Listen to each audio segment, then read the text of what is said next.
السلام علیکم ناظرین، میں ہوں سید ذوالفقار گیلانی اور آپ دیکھ رہے ہیں گیلانی لاگز۔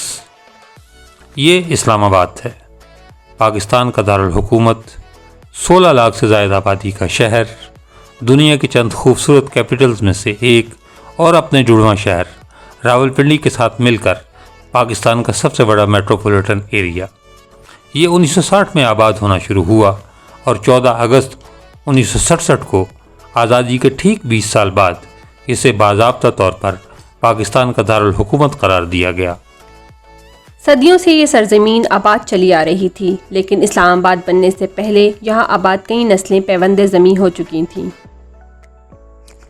برفانی دور، ارتقاء انسانی کا ثانوی دور، پتھر دور کی تہذیب، قدیم آریہ تہذیب، رگ ویدک گندھارا تہذیب، ایرانی تہذیبی دور، یونانی اور موریہ دور، سائتھینین اور پارتھیائی دور، کوشان اور سفید ہنوں کا دور، ترک شاہی اور اسلامی دور، غوریہ اور مغلیہ دور، سکھ دور حکومت، برطانوی راج اور پھر پاکستان۔ یعنی اس دھرتی نے ہزاروں نشیب و فراز دیکھے اور کروڑوں انسانوں کے نقش قدم کی گواہ رہی۔ تاریخ بتاتی ہے کہ ارض اسلام آباد کا قدیم نام راج شاہی تھا۔ کچھ لوگوں کا خیال ہے کہ مارگلا پہاڑیوں کے دامن میں وسیع جنگل صاف کر کے اسلام آباد بسایا گیا، لیکن یہ درست نہیں، کیونکہ اس جدید شہر کے نیچے ایک دو نہیں بلکہ درجنوں دیہات، سینکڑوں مکانات اور لاکھوں افراد کے خواب اور ان کے ہزاروں پیاروں کی قبریں دفن ہیں۔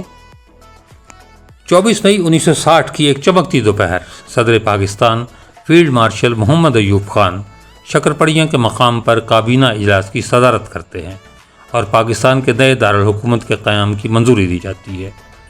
نامور یونانی ماہر تعمیرات اور اسلام آباد کے آرکیٹیکٹ ڈاکٹر کانسٹنٹائن اے ڈاک سیٹس تفصیلی بریفنگ دیتے ہیں، اور اس کے ساتھ ہی قبروں پر آباد دنیا کے جدید ترین شہر کی تعمیر کا آغاز ہو جاتا ہے۔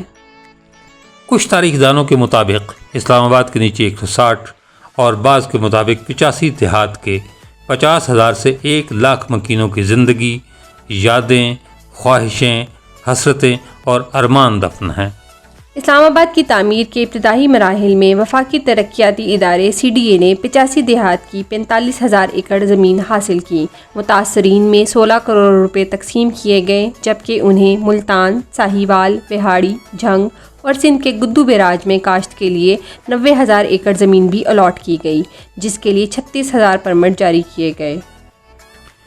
کسی زمانے میں شکر پڑیاں لوگ ورثہ کی جگہ، سنبل کورک بیسٹ ویسٹرن ہوٹل کے پیچھے، گھج روڈ، مری روڈ پر CDA فارم ہاؤسز کی جگہ، بیچو G6 میں، ڈھوک جیون E7 میں، بانیاں F6 میں، روپڑا جنا سپر میں، ٹھٹا گوجرا G10 میں، سنبل جاوا نڈالا اور نڈالا کلاں I8 میں، جابو H8 میں، پتن 0 پوائنٹ میں، پہالا میریٹ ہوٹل کی جگہ، بیگا سیدہ H10 میں، بھانگڑی کنونشن سینٹر کی جگہ اور باغ کلاں آپ پارا کی جگہ آباد تھے۔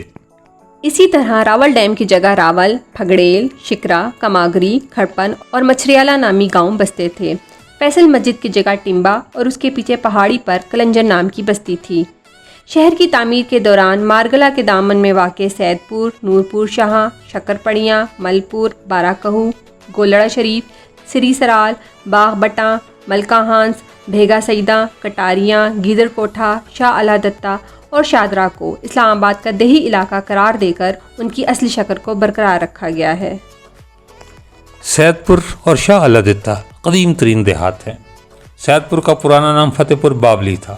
اسے مغلوں کے ایک بزرگ مرزا فتح بیگ نے 1530 میں آباد کیا تھا۔ 1580 میں راجہ مان سنگھ نے کابل جاتے ہوئے سید خان گکھڑ کو یہ جاگیر عطا کی اور پھر اسی مناسبت سے اس کا نام سید پور ہو گیا۔